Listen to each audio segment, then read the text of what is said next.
Hi everybody, welcome back to my video series, Agile Development 101. Last episode we did some sprint planning where we identified the three product backlog items we're going to take in the next sprint. In this episode I want to take a step back and talk about release management again. If we look at the role of the product owner, um, it's an extremely difficult role because there's a lot of unpredictability, and yet there's a lot of people breathing down his or her neck asking for deliverables by certain times, all with different priorities. Um, our simplified example kind of has assumed that everybody agrees that this is the right way to go. But in practice, that's not the case. Um, and then if we had two different stakeholders or three different stakeholders with different priorities, you there's probably no physical way possible to satisfy all three within the same time frame. You have to sequence things somehow, and you have to communicate that sequencing, and you have to build credibility by delivering reasonably within the time frame that you've given. But Agile is all about changing requirements. So how can you make something predictable out of all this chaos that's going on around you? So one of the things, so what I'm going to do now is have um, a meeting which should occur every sprint. Um, Officially, according to the Scrum Guide, it should take up less than 10% of the development members' time.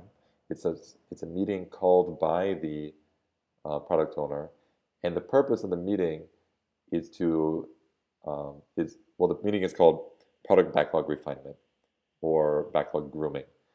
And the idea is that you want to have a backlog which accurately reflects the outstanding work, because that's one of the factors that goes into release planning. How much is outstanding? The other factor being how much can I reasonably get done um, within a single sprint, meaning the velocity.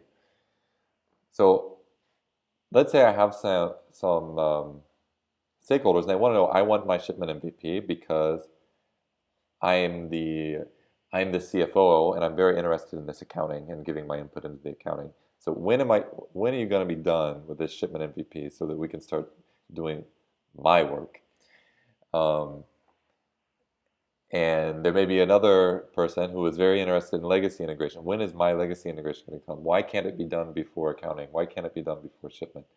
But let's take the accounting guy or girl. They want to know when this one will be done and this one will start. Well, I have a list of items in my backlog. Um, Now, this could be the complete list of items that need to be completed, or it could be incomplete, or it could include things that don't actually need to be done. So backlog grooming is about figuring that stuff out and updating the backlog list so that we have the most accurate um, view possible given what we know so far. So the meeting might go like this.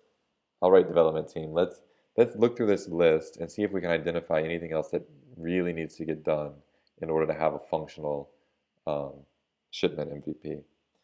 And they might say, well, we didn't say anything about archive archiving shipments, or how does a shipment become inactive. Um, so we might want to add an item for that, ability to archive shipments, and then trigger for shipments to become inactive, and with a question mark because we may not know what that requirement is. And all of a sudden our list has gotten larger. um, and so the next question might be, well, there's anything here that doesn't really need to be here, and um, you might have some debate. I personally think that everything needs to be in here, so we can confirm that, at least based on what we know now. And then the third thing is um, estimates. Now, estimates are not mandated by Scrum, but they're a best practice and they're used in the vast majority of companies that use Scrum, although some don't. An estimate is basically um, it's a number of story points attached to a card, which reflects the level of effort. So trigger for shipments to become inactive, this might be a 1, but something larger. So this archive shipment is probably it's similar in complexity to this one, so I would call that one a 1 as well. And ability to record shipment movement, that's a bit more complex. I would call that maybe a 4.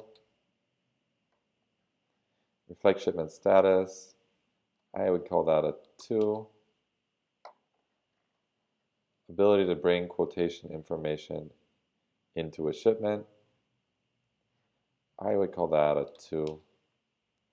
And ability to produce key shipping document. Well, we don't know the full scope of this, but I would say that's a lot. That's like a 10 at least. Okay, so since I'm one developer, I can just give my estimate, but there's other techniques for giving estimates, including something called planning poker, where everybody decides blind what their estimate is and then reveals them at the same time. And then you could imagine one developer gives something a 10 and another one gives a 1. It's supposed, if that happens, it's supposed to prompt a discussion around why they believe that their estimate is accurate, and it reveals disconnects in the communication and helps correct those things. And ultimately leads to better estimates. But since I'm only one person, I can't really simulate that. So there's an outlier in our backlog, which is that we have a 10. Now, anything that's unusually large is probably not. First of all, it's probably underestimated because it's a wild guess, and developers tend to be conservative with their estimates. And secondly, it's probably not well explained, and third of all, it's probably too big to be a single card. So maybe there's a way we can break this down. Maybe we can have a separate card for the bill of lading and another one for the airway bill. So let's break it down. Bill of lading generation, and let's call that a 5. And airway bill generation, and let's call that a 5. Then we can get rid of the other one.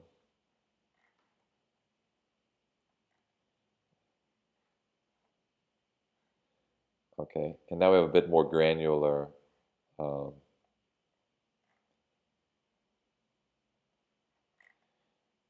we have a bit more of a granular backlog, with the advantage that we can prioritize these relatively. We could say work on the airway bill first or work on the bill of lading first. We could also split it up between developers. We could, if we had a pool of developers, we could say, you start working on bill of lading and you work on airway bill.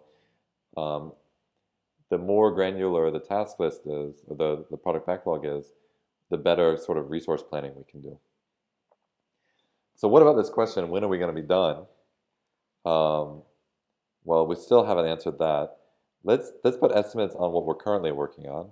So build link and to install for shipment editor, I'd say that's a 2. Adjust cargo component to be isomorphic, I'd say that's a 3. Ability to record shipment cargo, that's I don't know, a 1. Okay, so basically what I'm saying is my expected output for the sprint is 1, 2, 3, 4, 5, 6 points. Okay, let's say a sprint is 1 week, just for example. So I'm saying that I can complete roughly 6 points per sprint. Then the question is, how much do I have outstanding? 1, 2, plus 4 is 6, plus 2 is 8, plus 2 is 10, plus 10 is 20. So I have 20 points left in my backlog. Well, technically 26 points because I have this, 26 points left in my backlog. And I'm completing my best guess for my output is 6 points per sprint, which means it's going to take me at least 5 sprints to complete the rest of the backlog, which means 5 weeks, which means I could put a date on here, today plus 5 weeks.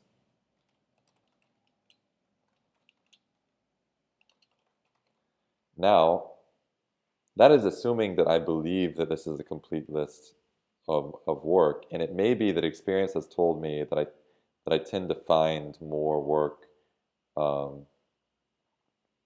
as I move through it.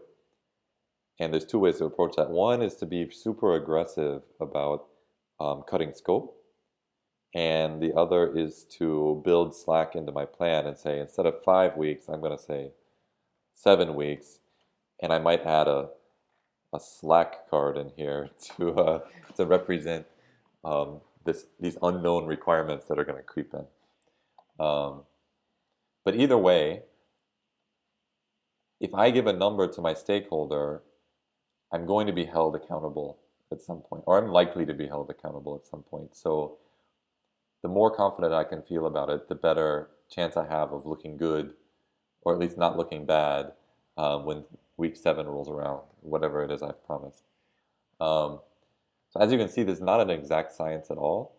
It's something that you get better with experience, both the development team's experience and the product owner's experience. And we shouldn't be killing people for incorrect estimates or incorrect projections of end dates. It should be understood as a process that requires continuous improvement and which people are going to be bad at when they first start.